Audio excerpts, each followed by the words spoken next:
La première fois que je suis partie toute seule, ça a été en Tunisie. Et ça, c'est quand j'avais autour de 19 ans. C'était un contexte très difficile parce que moi, j'ai grandi dans une famille hyper élargie. J'ai toujours été entourée. Je me retrouve dans un pays étranger, toute seule.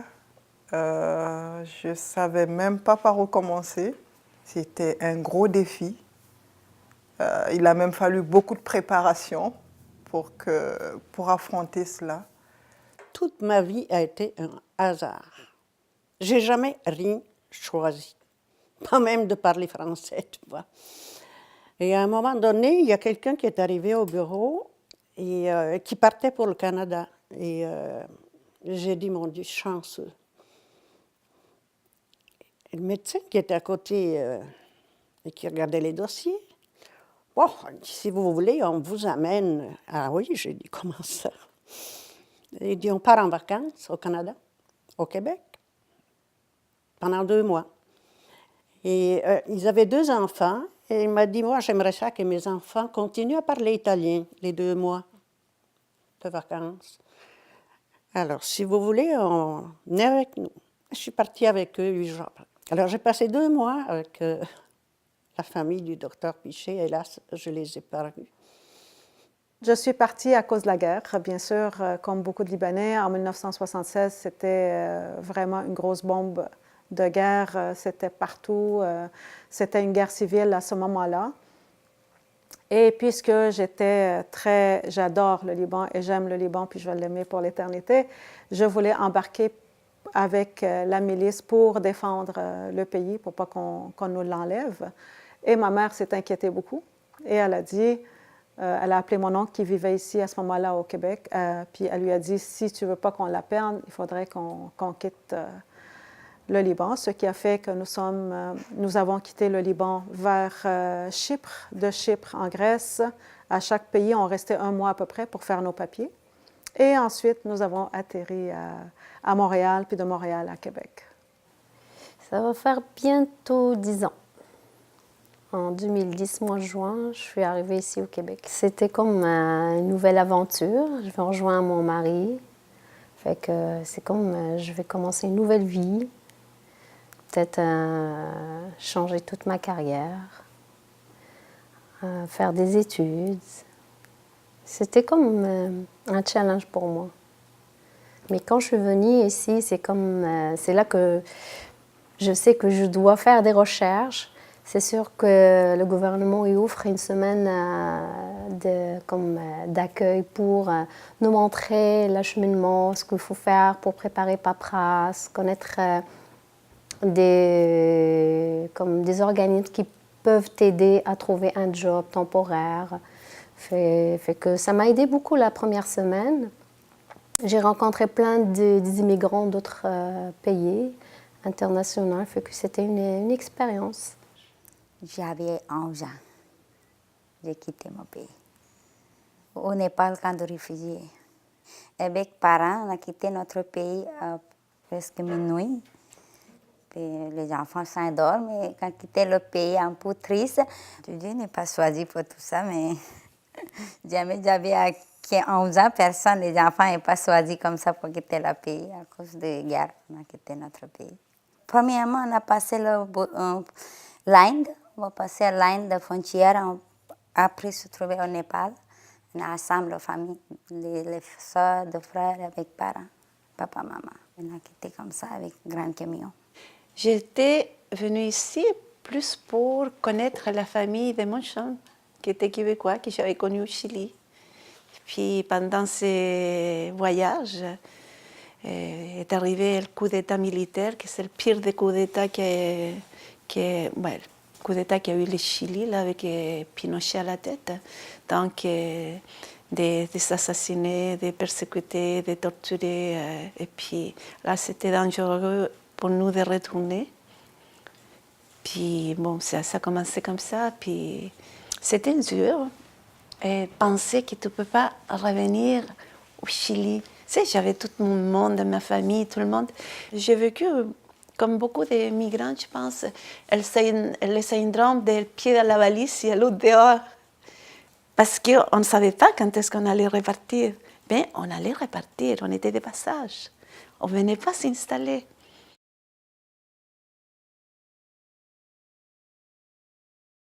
Je suis restée au camp de réfugiés depuis 17 ans. 17 ans. C'est long. Et la maison comme ça, petite maison avec aux toiles, avec plastique. Des fois, le vent fort, mais le toit est parti et toutes les lots rentraient à l'intérieur de la maison.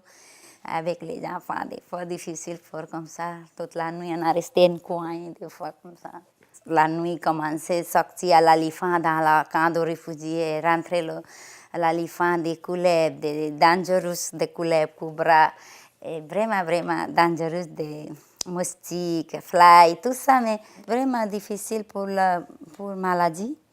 Puis quand les maladies avant, tout arrivait en même temps en camp de réfugiés, une grande communauté. Puis n'est pas toilette, n'est pas comme ça, mais tout à l'extérieur comme ça. C'est pour ça qu'ils disent vectorier partout comme ça, mais plus personnes décédées. La nuit, on a peur pour la voler. Comment ça tire d'argent, des voleurs rentrer. C'est qui nous ne connaît pas. La nuit, ils sont rentrés et apporté couteau. Ça, c'est vraiment dangereux pour toute la nuit. On a actif pour. Alors, la guerre, je l'ai vécue pendant 1 an et demi. Alors, ça a commencé en 1975 avec le premier autobus qui s'est fait, les jeunes qui se sont fait enlever. Ça a commencé là. Puis, malheureusement, dans ces jeunes-là, c'est pour ça que j'ai été très impliquée. C'est des gens de mon village à moi. Alors, il y avait parmi eux des gens que je connaissais très, très bien puis qui me touchaient beaucoup. Et alors, ça a été par là que ça a commencé. Puis, alors, c'était quand même 32 jeunes qui venaient de sortir. Ils venaient d'avoir leur doctorat. Et après, ils sont allés fêter leur doctorat, tu sais, qui ont réussi et tout ça. Puis, ils ont été tous décédés. Et par après, c'était des bombes, c'était des bombes sans arrêt. Des fois, on pouvait vivre des 36 heures sans pouvoir sortir du sous-sol. Mais quand on dit sous-sol, ce n'est pas des sous-sols qu'on a ici. Là, c'est vraiment des très, très, très bas. Alors, on n'a pas de lumière, on n'a pas de nourriture, on n'a rien. Des fois, on pouvait avoir des bouteilles d'eau par famille, une bouteille d'eau par famille, puis on se la partage pendant les 36 heures. Des fois, ça pouvait être 48 heures aussi de vraiment qu'on se cache là-dedans. Alors, ça a été vraiment une période d'1 an et demi assez pénible. Là. Puis même une fois, je pense que ça a été le plus marquant pour moi, ça a été quand un de mes amis était arrivé dans un sac tout découpé en morceaux. Alors ça a été comme... je crois que c'est après ça que j'ai décidé que je rentre dans la milice. C'est là que j'ai pris ma décision, puis je rentrais. J'ai participé à toutes les manifestations pour que le gouvernement fasse quelque chose, pour que les gouvernements extérieurs fassent quelque chose, puis qu'ils viennent nous secourir, parce que quand on connaît pas manger, on ne sait pas si on va manger, on ne sait pas si on va pouvoir sortir pour acheter juste du pain. Puisque moi, j'étais la fille, alors, puis ma mère, elle ne pouvait pas laisser mes frères toutes seules, c'est moi qui allais chercher le pain. Alors, parfois, c'était des 6 heures d'attente juste pour avoir quelques morceaux de pain. Puis, on a des bombardements sur moi, puis c'est ça. Fait qu'il faut tout le temps comme être aux aguets. Alors, on est tout le temps, quand on vit dans la guerre, on est tout le temps sous une alarme. Quand je suis retournée au Chili, j'étais au Chili, je me souviens, je ne pouvais pas sortir parce qu'il y avait un couvre-feu. Donc, t'entendais, puis juste à côté de ma maison au Chili, vers minuit, on tirait, les militaires tiraient à l'air, puis t'entendais ta. Bon, tu savais qu'on ne pouvait pas aller dans la rue. Et puis, à ce moment-là, je me souviens que je fermais les yeux et je disais, hey, mon Dieu, j'ai m'ennuie d'une telle. Ah, c'est pas vrai, je m'ennuie de la neige, ça ne peut pas. C'était comme quelque chose de vraiment incroyable. C'était comme si je me regardais au miroir et disais, bon, là, la valise, là, tu ne peux pas vivre un pied là, puis un pied là. Les enfants grandissaient aussi. Ah, il faut faire comme un choix. Je voyais ça un peu comme une ségrégation. Parce que je me dis quand même, on était beaucoup d'étudiants étrangers Mais il ne tenait pas compte de ça. Le message qu'il voulait passer, il le passait en arabe, malgré que nous, on évoquait quand même qu'on était là et puis qu'on ne comprenait pas. Oui, sans te mentir, je dirais que le racisme, on l'a vécu. Honnêtement, on l'a vécu. Mais je pense que ça nous a forgés aussi. Certaines personnes n'hésitaient pas à nous faire sentir cette différence, comme quoi on n'était pas d'ici, on n'était pas les bienvenus. Moi, j'ai été accueillie là comme une princesse. C'était extraordinaire. Plus qu'accueillant. C'est à Québec que je me suis, comment dire, pas épanouie, mais enfin, j'ai découvert que j'avais des talents que je ne savais pas que j'avais. C'était pas tout le temps rose, hein? C'était le temps de Duplessis. Là. Et moi, j'étais protestante, imaginez-vous. Alors, une fille qui est seule. Je suis arrivée, j'avais 20 $. Qui est protestante. Il y a 20 ans, il y en avait qui doutaient un petit peu de ma moralité, peut-être, je ne sais pas. Tu sais, on était beaucoup de personnes, de jeunes, qui n'avaient pas leur famille ici. Il y avait beaucoup d'universitaires, je ne sais pas, genre Vigneault, tout ce monde-là. Alors, ça s'appelait les Chouris. Alors, on rencontrait là à peu près tout ce qu'il y avait comme peintre, poète. Ça a été formidable.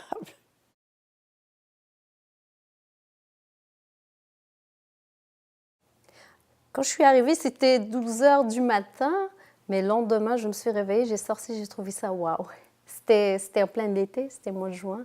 Il faisait vraiment beau, j'ai trouvé ça super propre. Fait que, on a sorti, j'ai fait visiter la chute Montmorency, j'ai visité Vieux-Québec. J'ai trop aimé ça en été. Mais en hiver, j'étais vraiment... j'étais choquée. En hiver, c'était tellement froid pour moi. Mon premier hiver, j'ai trouvé ça dur, c'était long, c'était froid. J'ai appris quelques mots. C'est frais en tabarouette. Arriver à Québec puis voir que ça m'a pris 1 mois et demi avant de m'habituer qu'il n'y a pas de son de bombe et de tiraillement et de marcher dans la rue normalement. Puis j'ai regardé, puis j'ai dit, mon Dieu, comment ça... Eux, ils marchent tous, puis ils ont l'air à se préoccuper juste d'aller prendre l'autobus ou aller se préoccuper. Puis moi, je marche, puis je suis toujours, OK, là, si on me tire dessus, je peux aller là, je peux aller là. Ou on peut retourner, on est à 5 minutes de la maison. C'était tout le temps ça, mon... Puis quand c'est terminé, je me suis vraiment rendu compte qu'en fin de compte, on n'a pas ça ici. Alors là, c'était le bonheur total de pouvoir juste marcher. Puis même, je laissais mes frères marcher toutes seuls. Je ne leur disais pas rester proche de moi. Ben, tu veux aller jouer, vas-y jouer. C'était vraiment merveilleux, ça. Première fois, on a pris l'avion, passé au Canada. J'ai peur. C'était pas petite, mais très grande. 1000 personnes environ, comme ça, mais très grand avion. Première fois, j'ai pris cet avion, j'ai peur. Puis loin, avec des enfants fatigués aussi. C'était la 5e fois. De rue à 11 heures. Je suis allée. Plein de gens. Je ne sais pas ce qui autour de la route. Plein de 5e fois, comme barrer la route pour 807, rue passée de l'autobus. Ah, plein de personnes. Je suis triste quand on descendu l'autobus. Plein de gens, mon Dieu, crient. Oh, je suis très super rouge. J'ai directement commencé à implorer. Qu'est-ce qui se passe ici? Puis, finalement, elle est une interprète népalais aussi. Puis, lui explique, n'inquiète pas pour ici à bienvenue, pour welcome ici, pour tout le monde aider ici. N'inquiète pas, puis descendre d'autobus comme ça, elle explique. Moi, je suis interprète au népalais. Comme ça, je vais aider à nouveaux immigrants. Ils sont dit comme ça. Quand je suis arrivée ici, la chose qui m'a ébloui vraiment dans le vrai sens des mots, c'était voir plein de femmes qui chantaient à TV. Des images des jeunes femmes, à peine un peu plus vieilles que moi, puis qui chantaient. Puis l'anecdote est que j'ai vu la première fois Diane Dufresne à TV avec un grand chapeau de sorcière, puis qui se présentait, puis qui chantait, puis qui n'avait rien de féminin à l'estime patriarcal dans ma tête. Mais j'étais fascinée par ces femmes-là. Là. Je sais, ça se peut pas qu'il y ait une femme comme ça, que les femmes puissent s'exprimer de cette manière-là. Donc, j'ai commencé à être touchée par ça, parce que Chili, c'était que des garçons que tu voyais à la TV, là, que des hommes rares, que tu voyais des femmes un peu être elles-mêmes. Moi, je suis revenue à comprendre bien comme il faut que je venais d'un pays qui était extrêmement patriarcal. Quand je suis venue, j'ai trouvé que ça, c'est un changement radical. C'est pas les mêmes mentalités, c'est pas les mêmes cultures, c'est pas les mêmes pensées, c'est tellement différent. Chez nous, c'est facile, tu embarques dans l'autobus, tu commences à parler avec une personne à côté, fait que on parle de notre vie, fait qu'on partage notre numéro de téléphone, fait qu'on se rencontre, il peut venir chez moi. Mais ici, c'est comme chacun pour soi, on peut dire ça. Ce qui moi, je trouvais un petit peu plus dur, c'était qu'elle mètre carré qui est à chaque individu. Tu ne dois pas déplacer, tu ne dois pas empêtiner, à mettre le pied dans le mètre carré de l'autre. Parce que c'est comme, on a peur. Tandis que chez nous, le mètre carré n'est pas respecté du tout. Là. On se prend par les bras, on s'embrasse, on se tient par le cou. Donc ça, pour moi, c'était au départ un peu pas savoir exactement, est-ce que je peux l'embrasser pour dire bonjour? Est-ce que je peux lui prendre les mains pour quand je parle? Et je ne m'étais pas posé ces questions-là jusqu'au moment que je sentais un peu la réticence que, hey, tu es en train d'embarquer dans mon terrain. Je crois que j'ai trouvé ça plus difficile, aller à l'école puis me faire rejeter comme ça, ou qu'on rit de moi autant, puis qu'on m'insulte autant pendant les premiers mois, que de vivre la guerre. Parce que c'était vraiment, aussitôt que j'arrivais à l'école, je disais, OK, là, ça va commencer pour moi.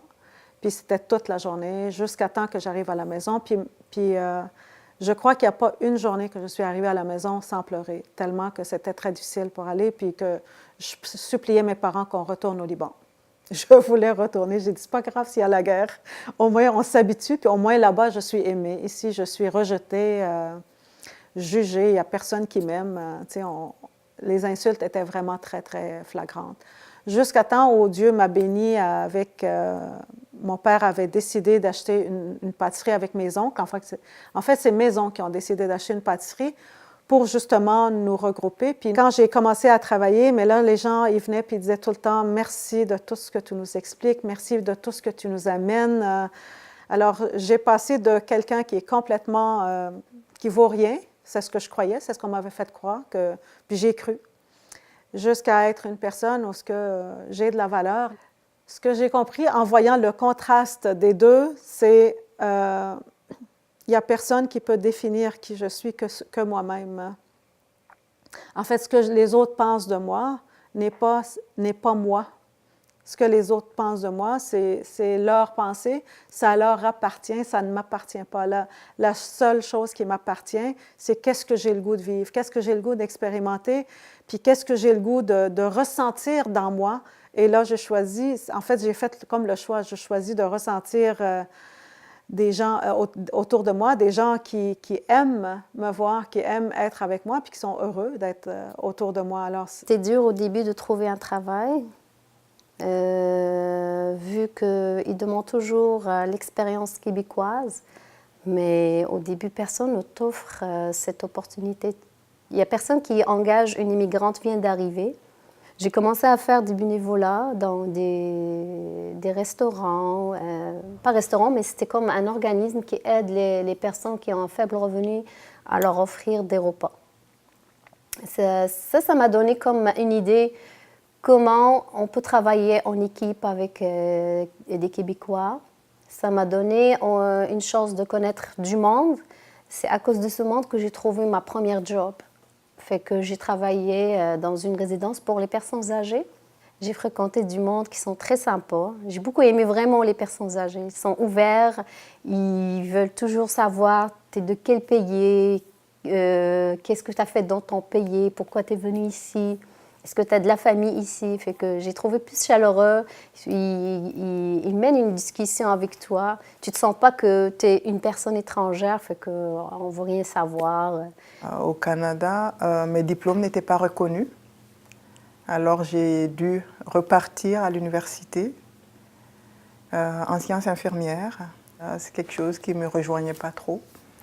Alors j'ai dû abandonner, je n'ai pas pratiqué là-dedans. C'est en étant ici qu'on se retrouve devant l'évidence, soit qu'on est obligé de repartir aux études ou bien de complètement passer à autre chose et de laisser tout le bagage qu'on avait, de devoir abandonner tout cela, passer à autre chose parce qu'on n'a pas le courage de continuer.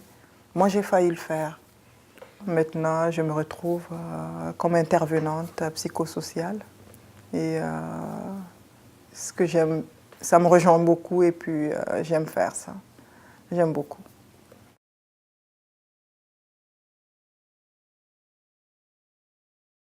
À l'heure actuelle, il y a différents types d'immigration.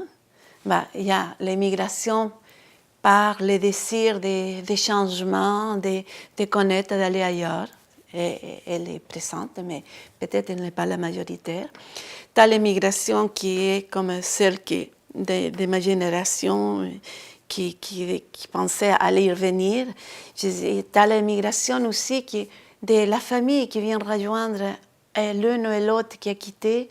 Tu as la migration pour des parrainages, tu as une immigration économique aujourd'hui, mais fondamentalement, je te dirais que l'immigration est due aux conditions de vie et d'existence. Aujourd'hui, on a une immigration économique.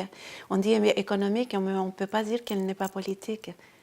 Pourquoi? Parce que l'économie, s'il cherche un lieu pour mieux faire sa vie, c'est parce qu'il y a quelque chose qui se passe chez eux là. Il y a l'immigration de la guerre. C'est beaucoup de migrants qui viennent des camps de réfugiés, qui ont vécu 15, 20 ans dans les camps de réfugiés. Donc, tout à quelque part, la migration plus de masse, surtout en ce moment, ils viennent de la guerre, ils viennent du système économique dur qu'il y a dans le pays. Elle ne vient pas juste par les plaisirs. Ils ne déménagent pas pour partir de zéro à cause pour les plaisirs, à moins que les gens soient en amour, j'en connais. Puis, au moment donné, à choisir entre vivre ici ou vivre d'où ils viennent, c'est un choc parce qu'habituellement, ces décisions-là, ça se prend quand on a des enfants. Mes enfants, je pense que côté études, c'est bien pour eux ici parce que ils ont beaucoup de chance d'avoir un bon avenir. Ils sont bien, ils sont épanouis, ils sont super contents. Ils ont des amis. Je trouve ça dur un jour ou un autre. Je vais partir d'ici, de ce monde, fait que ils vont rester tout seuls. Je trouve ça. Il n'y a pas de tante, il n'y a pas d'oncle, il n'y a personne à côté d'eux qui peut. C'est dur d'être loin de ta famille. Surtout pendant les fêtes, les occasions, mariages, quelqu'un qui décède. C'est dur. Moi, personnellement, je commence à penser que c'est du monde courageux qui quitte leur pays, qui quitte leurs racines, leur famille. Je l'adore. Oui. Puis c'est pour l'éternité. C'est un pays qui, malgré tout ce qu'il a vécu, hein, puis tous les peuples qui rentrent dedans, la générosité des gens est encore existante. C'est incroyable, c'est impressionnant. Ça fait juste 2 ans que je suis allée la dernière fois, puis de voir encore qu'ils font confiance après 32 ans de guerre. Puis moi, ce que j'ai vécu, c'est 1 an et demi. Eux, ils ont vécu ça 30 ans. Et ils ont réussi à rester dans la générosité, à rester dans la foi. Des fois, je suis triste. Oh, j'aimerais une fois regarder mon pays ou quoi maintenant, comment ou qu'est-ce qui se passe, mais c'est ça. n'est pas possible, interdit, écrit dans le passeport ici, interdit, ok. Souvent, pourquoi je demande les amis, pourquoi comme ça rester notre camp de réfugiés, pourquoi nous quitter notre pays, pourquoi notre pays guerre. Souvent, avant, j'ai dit pourquoi. Maintenant, j'ai arrêté pour dire pourquoi, mais c'est une guerre, mais c'est fini.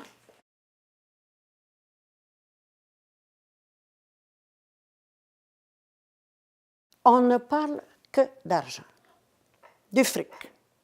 Alors, on veut faire venir des gens ici, à condition qu'ils correspondent aux intérêts des, comment on les appelle, des entrepreneurs,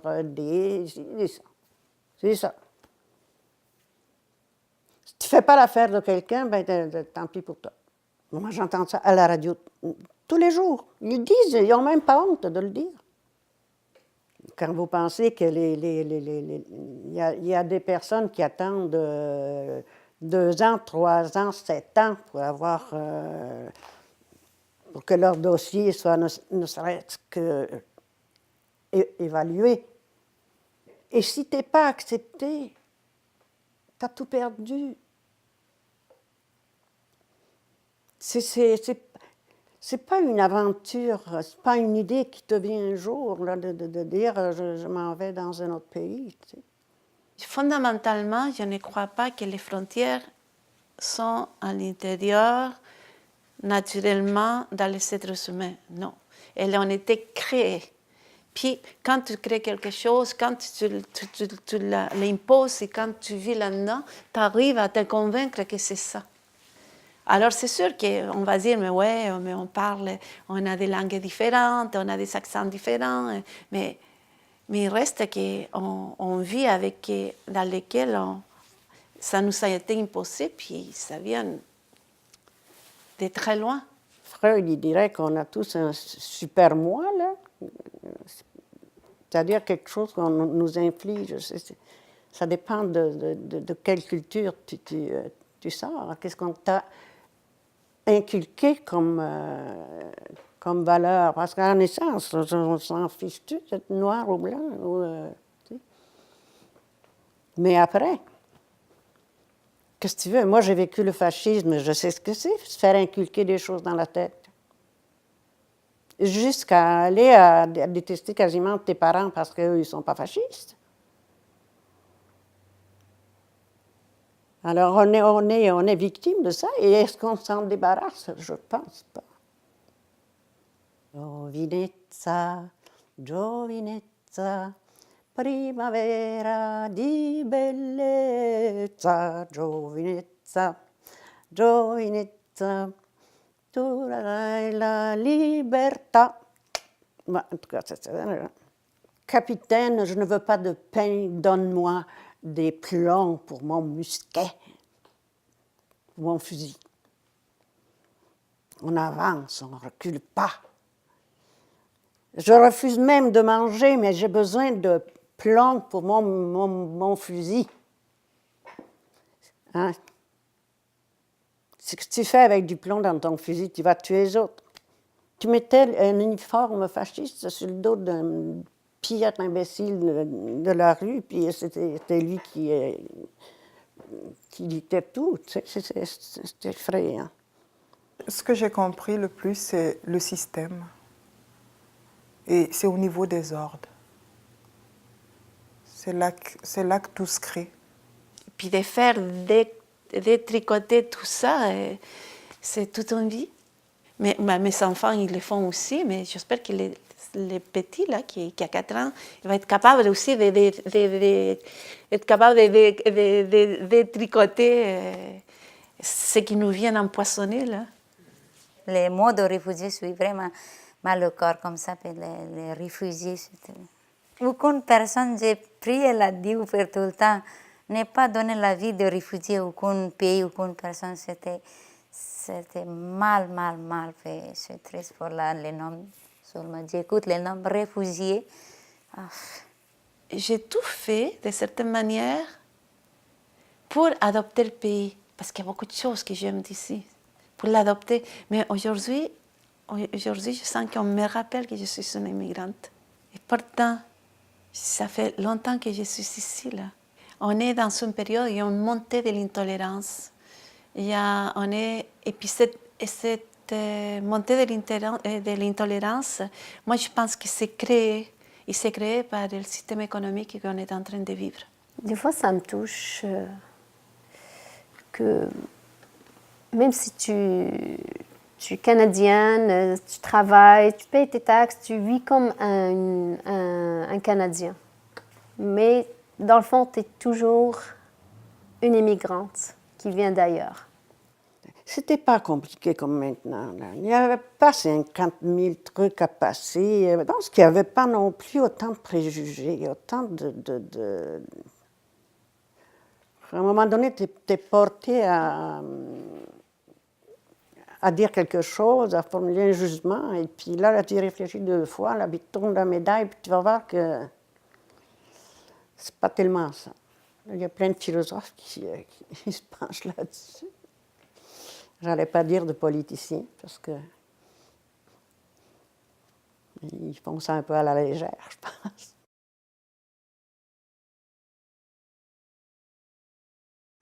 Aujourd'hui, je suis très contente parce que je ne pensais pas ma vie comme ça, pour un jour trouver un bon pays. Jamais ne pensais pas. Maintenant, je suis fière, je suis contente. J'ai trouvé ici un bon pays, bonne place, mais tranquille ville, vraiment tranquillité à Québec. Les gens québécois, tout le monde souriant. Mais c'est bon, ici c'est très bon. Quand tu sors, c'est verdure, c'est spacieux, il y a plein de parcs, c'est quelque chose qui est super pour moi. Moi, j'y pense même pas. Je suis en jogging, j'y vais, puis je fais mon épicerie. Puis je pense pas qu'il faudrait que je sois bien habillée ou que je sois plus présentable. Ça, j'adore ça ici. Ici, j'arrivais, c'est plein de couleurs, habillé n'importe comment. Personne ne regardait comment tu étais pour te donner l'importance, l'intérêt. Tandis que chez nous, là, hop, as-tu vu ce souliers? Bon, et ça, pour moi, c'était comme si j'arrivais à une société qui était beaucoup plus libre.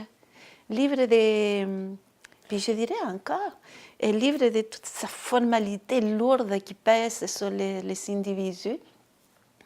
Une société dans laquelle tout paraissait possible, parce que c'est l'apparence, et puis où les femmes, elles valaient autant que les hommes, malgré le fait qu'ici déjà avait des luttes et tout ça, mais moi je ne le voyais pas. Je le comparais à chez moi, là. Pour moi, c'était la liberté, une société libre.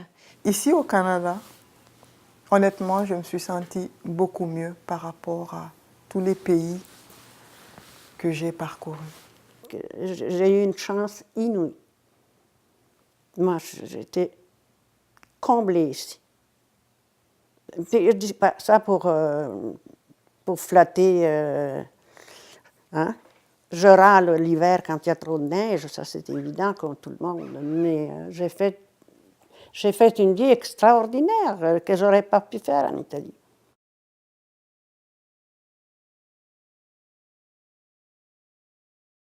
Pour moi, aujourd'hui, ça serait difficile de dire que Québec n'a pas existé dans ma vie. Ça serait impossible. J'ai plus de temps ici que ce que j'ai vécu au Chili. Je ne peux pas enlever les racines, hein, pas. Puis, je suis maintenant beaucoup plus québécoise qu'italienne. Chaque difficulté nous forge. Ça nous permet de nous en sortir dans la vie. Il faut juste savoir les accueillir. C'est une de mes forces d'ailleurs. J'accueille bien les choses. Je les prends bien. Je ne savais plus quoi faire quand on m'a dit que je ne pouvais pas travailler. Mais d'avoir fait un certain parcours et puis d'en être là, ça me procure une fierté. J'ai relevé un défi. En fin de compte, ce n'est pas le pays qui va dicter qui est-ce que je suis. Je suis qui je suis, et dans ce que je suis, je peux offrir. S'il y a un mot que je devrais transmettre, ça serait le mot « aider ». aider pour la personne qui est des personnes handicapées, des âgées, quand c'est difficulté, les problèmes de quelqu'un, pour aider comme ça. Sans n'importe quel pays, peut rester rien, respecter les autres, et ouvert le cœur pour tout le monde, partage les problèmes de cette situation, ne pas discuter tout le temps, ne pas forcer quelque chose pour verbal, mais parler tranquillement, c'est bon. C'est l'ouverture à tous les niveaux, que ce soit aussi au niveau des dirigeants du pays. Ils en veulent ou ils n'en veulent pas. Parce que les gens qui arrivent ont besoin aussi d'être aidés. Oui, ça prend des conditions. N'importe quel terreau peut être favorable dans la mesure qu'il y ait les conditions pour qu'il puisse grandir. C'est comme une graine de haricots, comme ça, une petite, avant, comme ça, après, la graine, poussière. Après, on donne la fruit, des fleurs, comme ça, pareil, ma vie aussi, comme ça. Avant, notre pays était petit, après, camp de réfugiés, difficile. Après le camp de réfugiés, quelques années difficiles ici. Maintenant, c'est mieux, mais ça va bien aussi. Chacun puisse s'adapter à la culture de l'autre sans pour autant critiquer ou rejeter. Comprendre l'autre. Essayer de comprendre pourquoi il agit comme ça.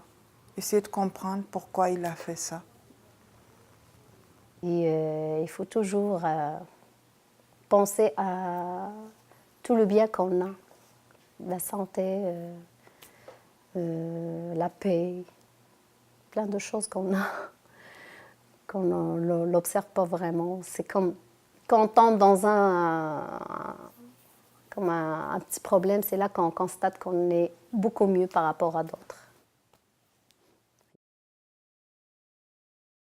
حب سلام سعادة حرية حب شلوم وفسيحوته حروره أنا هو الذي هو قوة ثبات متانة توازن حب سلام سعادة حرية حب شلوم وفسيحوته حروره أنا هو الذي هو قوة ثبات متانة توازن